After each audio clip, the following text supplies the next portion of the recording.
Welcome to this episode of Inside the Hornets Nest. I'm Jeff Beavers. And I'm Donna Bowles. Donna, you know, last time you ragged me because I wasn't wearing Chelsea colors.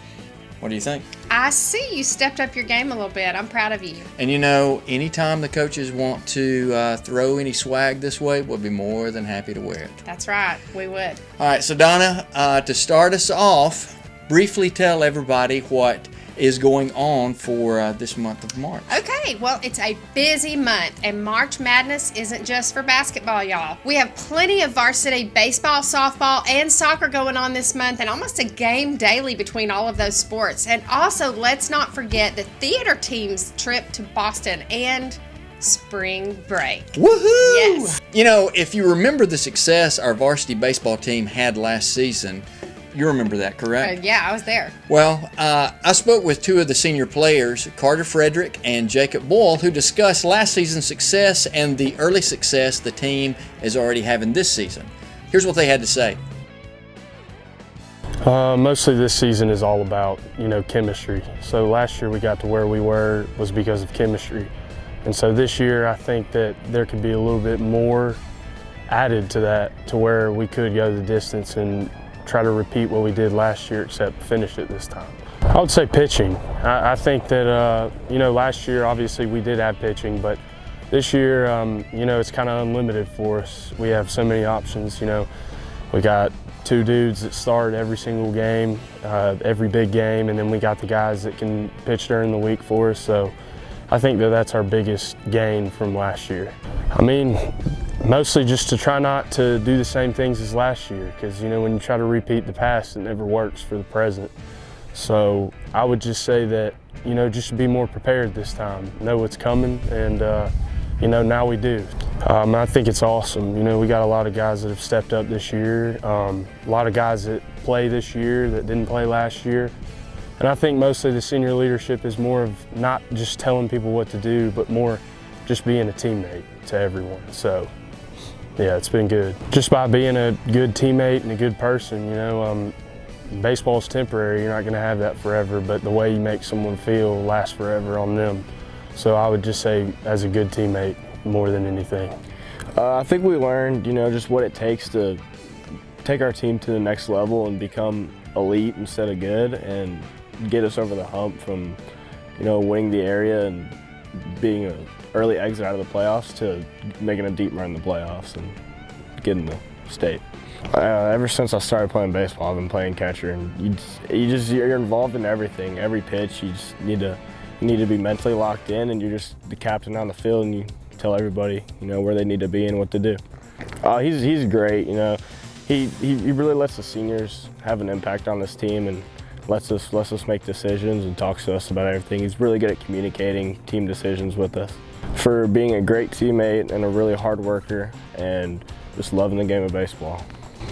Just coming out here every single day and having fun with my teammates. We love it out here with each other, and I feel like that's a big part of why we made it so far last year, is we just love coming out here and having fun with each other every day.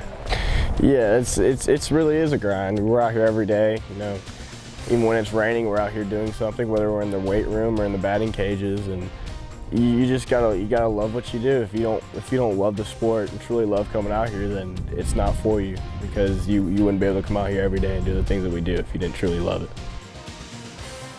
Donna, you said that you had watched the baseball team last season. So what was it like as they were making that run to the state title? Very exciting. Baseball, it's kind of slow-paced at times, and when it picks up, it gets really exciting. And so I got to be there with the radio station. We got to see some great plays and some of those players last year and that carried over to this year.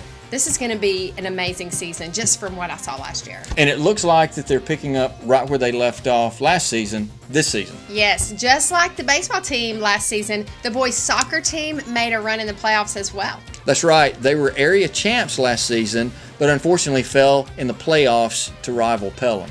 I spoke with Cooper Neal and Zane Manderson of the varsity soccer team and had them reflect on the success of last season and what it means to defend their area title. Here's what they had to say. Oh, I feel like it's definitely motivated us. Every workout, every lift, every sprint, we're always saying beat Pelham or Huntsville or something like that, just to motivate us to get there this year. I feel like it's pretty strong. We have 8 seniors, and I'm pretty sure they're all starters, and so it's a very strong senior leadership, I would say. Well, ironically, it's been 2 8th graders, 2 young guys, to help fill out Tony and Lando, and Andrew stepped up in a more offensive role, so that's really helped us. Pretty much just a strong leader, showing people set a good standard for Chelsea soccer in the future. Really, we want to be the second team and first team to win state for boys sports in Chelsea history. I think it was very tough since we knew that we could beat them, and we had beat them twice that season, and we just couldn't finish it off at the end. I think we learned that we need to work better as a team and have a little more chemistry, and I think that we've really developed that this season. I think that a lot of us have played together since JV, my freshman year, so 3 or 4 years we've been building together, and then we finally have a great team connection and really put goals in. I think Coach Miller's a great coach, and he really sees us for who we are and knows how to develop each player individually, and he can really put us all together on the same field and make us work together well. I think Joseph Gage is a great keeper, and he's been starting since his freshman year, and he makes a lot of great saves that he doesn't get a lot of credit for. I want to be remembered as a team player and someone who always worked their hardest. Donna, you're not joking about March Madness. If you like Chelsea sports, you're definitely going to get your fill this month. That's right. And don't forget, if you're looking for more detailed information, you can go to the Chelsea High School webpage or follow them on Twitter for the latest in all the high school sports and school happenings. Well, it's time to wrap up this segment, but as always, we want to thank all of our sponsors, faculty, coaches, and student athletes. Thanks also to our producer, Philip Pritchard. It's always a great day to be a Hornet. That's right, but until next time, go Hornets!